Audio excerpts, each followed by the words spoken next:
जम्मू कश्मीर में अब private schools हों या गवर्नमेंट स्कूल्स हों, वो भी खुद को सैनिक स्कूल सोसाइटी के साथ अफिलिएट करवा सकते हैं। हालांकि पहले भी ये मुमकिन था, लेकिन डिफेंस मंत्रालय ने एक चिट्ठी लिखी है जम्मू कश्मीर के प्रिंसिपल सेक्रेटरी स्कूल एजुकेशन को, जिसमें उन्होंने ये कहा है कि जब गवर्नमेंट ऑफ इंडिया ने ये फैसला लिया कि देश भर में 100 नए सैनिक स्कूल सेटअप किए जाएंगे अंडर सैनिक स्कूल सोसाइटी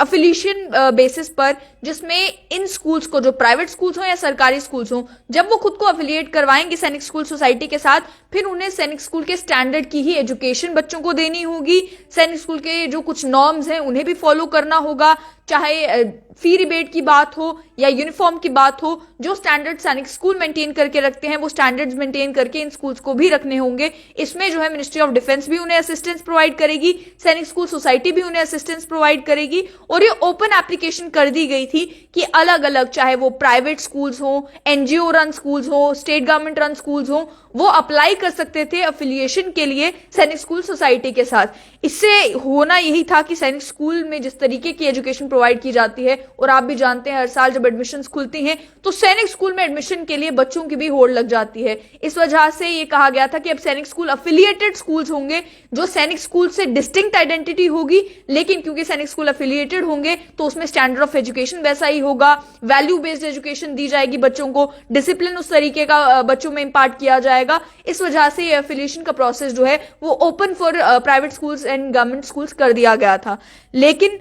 13 ऐसी स्टेट्स और यूनियन टेरिटरीज हैं जिनसे रिस्पांस अच्छा ना मिलने के कारण मिनिस्ट्री ऑफ डिफेंस को ये चिट्ठी लिखनी पड़ी और ये कहना पड़ा कि आप मैक्सिमम पब्लिसिटी करवाएं ताकि सभी एजुकेशनल बॉडीज को और स्कूल्स को इस बारे में मालूम चले कि ये भी ऑप्शन है उनके पास कि वो बेनिफिट डिराइव कर सकते हैं इस बात का कि सैनिक स्कूल के साथ अफिलिएट हो सकते हैं वो। इसमें जो अलग अलग स्टेट्स एंड यूनियन टेरिटरीज थी उसमें Goa, Manipur, Meghalaya, Sikkim, Tripura, West Bengal, New Delhi, Andaman and Nicobar, Chandigarh, Lakshadweep, Puducherry, Ladakh और जम्मू कश्मीर, ये सभी वो स्टेट्स और यूनियन टेरिटरीज थी जहां से कम रिस्पांस, अच्छा रिस्पांस नहीं मिलने के कारण यहाँ की जो सरकारें थी उन्हें चिट्ठी लिख कर ये कहना पड़ा कि आप ज्यादा अवेयरनेस स्कूल्स में और एजुकेशनल बॉडीज में इस बात को लेकर फैलाएं ताकि वो भी एफिलिएशन के लिए सामने आ सके। अभी तक लगभग बताया जा रहा है कि 230 के करीब करीब स्कूल्स जो अलग अलग स्टेट्स में हैं उन्होंने एप्लीकेशन फॉरवर्ड की है ताकि कि वो खुद को सैनिक स्कूल सोसाइटी के साथ अफिलिएट करवाना चाहते हैं। आखिर में यही कि अगर ये एफिलिएशन होती है तो इससे स्कूल्स का कैसे फायदा होगा और आम बच्चों का कैसे फायदा होगा, उस पर अगर बात की जाए तो प्राइवेट स्कूल्स का जो अनटैप्ड पोटेंशियल है उसे टैप इन करने की बात कही गई है, क्योंकि ये सैनिक स्कूल सोसाइटी जो है वो एक्टिवली एंगेज करेगी स्कूल के एडमिनिस्ट्रेशन के साथ ताकि उन्हें असिस्टेंस भी दी जा सके, चाहे वो इंफ्रास्ट्रक्चर के मामले में असिस्टेंस है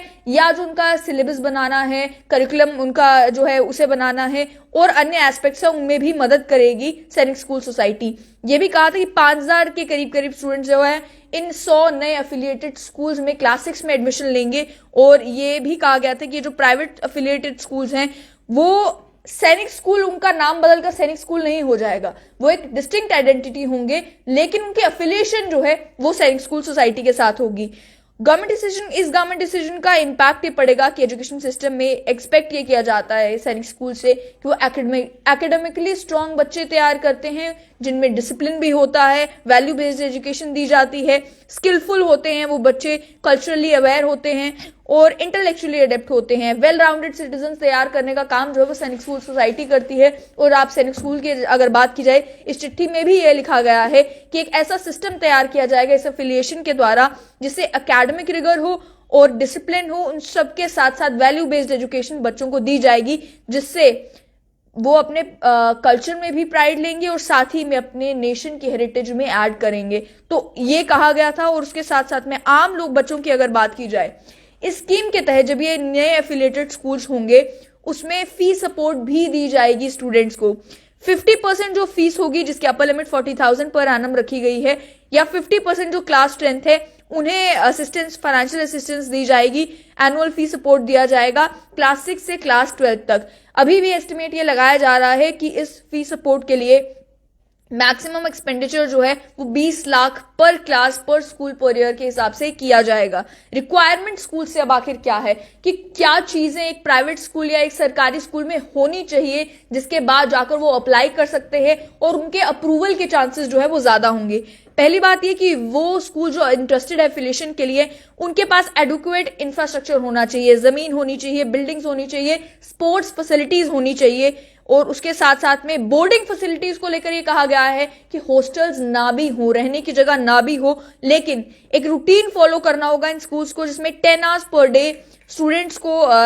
अलग अलग एकेडमिक कामों के लिए और एक्स्ट्रा करिकुलर कामों के लिए इन्वेस्ट करना होगा। इस वजह से उस 10 आवर की रूटीन के लिए उन स्कूल्स को प्रिपेयर होना होगा। साथ ही में जो सैनिक स्कूल सोसाइटी एक स्टैंडर्ड यूनिफॉर्म बताएगी, वो यूनिफॉर्म भी वहां पर फॉलो की जानी चाहिए। और बाकी डिटेल जो है कि क्या एलिजिबिलिटी क्राइटेरिया होना चाहिए स्कूल्स में, क्या वो सारी चीजें मेंशन नहीं की गई हैं, इसीलिए मतलब ओपन फॉर ऑल रखा गया है कि आप कोई प्राइवेट स्कूल अगर चला रहे हैं, कोई एनजीओ रन स्कूल अगर है, या फिर कोई सरकारी स्कूल ही क्यों ना हो जिसमें अच्छी इंफ्रास्ट्रक्चर है, अच्छा फैसिलिटीज आप प्रोवाइड कर रहे हैं बच्चों को, अगर वो अफिलिएट करना चाहते हैं खुद को सैनिक स्कूल सोसाइटी के साथ तो वो करवा सकते हैं। और सैनिक स्कूल के ही स्टैंडर्ड की एजुकेशन फिर उन स्कूल्स में भी देखने को मिलेगी। और आम लोगों के लिए खुशी की बात ये कि वो बच्चे भी जिनकी एडमिशन सैनिक स्कूल में नहीं हो पाती थी, जो निराश हो जाते थे, उनके लिए भी अब ये ऑप्शन होगा कि वो इन नए जो 100 स्कूल्स खुलने जा रहे हैं देश भर में, इन सैनिक स्कूल अफिलिएटेड सैनिक स्कूल्स में वो एडमिशन करवा पाएंगे अपने बच्चों की, और वहां पर उन्हें उसी स्टैंडर्ड की एजुकेशन मिलेगी जो सैनिक स्कूल्स में देखने को मिलती है।